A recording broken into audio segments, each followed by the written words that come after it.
Hi students, this is Haris Khan from Khan Coaching Center, Puduttur.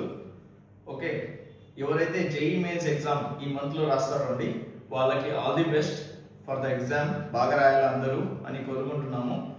Second thing ఏంటంటే ఎవరైతే physics డిఫికల్ట్గా feel అవుతారో, okay, second అటెంప్ట్లో ఏమైనా concepts clear కావాలంటే మీరు కంపల్సరీగా ఖాన్ కోచింగ్ సెంటర్ పొద్దుటూరు వాళ్ళకి సంప్రదిస్తే వాళ్ళు కంపల్సరీగా వచ్చేసి మీకు ఏదైతే కాన్సెప్ట్స్ క్లియర్ లేవో, మోస్ట్లీ డిఫికల్ట్గా ఫీల్ అయ్యే ఫిజిక్స్లో డిఫికల్ట్గా ఫీల్ అయ్యే సెకండ్ ఇయర్ కాన్సెప్ట్స్ డిఫికల్ట్గా ఫీల్ అవుతారండి. ఆ కాన్సెప్ట్స్ కానీ ఏదైనా ఇంపార్టెంట్ కాన్సెప్ట్స్ కావాలంటే లెసన్స్ కావాలంటే 1 monthలో క్లియర్ చేపిస్తామండి. ఒక్కసారి ఎప్పుడైతే ఎగ్జామ్ బాగా రాసినాక ఎవరైతే రాయలేదో వాళ్ళు కూడా టెన్షన్ పడాల్సిన అవసరం లేదు. ఒకసారి మీరు ఖాన్ కోచింగ్ సెంటర్ పొద్దుటూరు వాళ్ళకి సంప్రదించండి. ఓకేనా?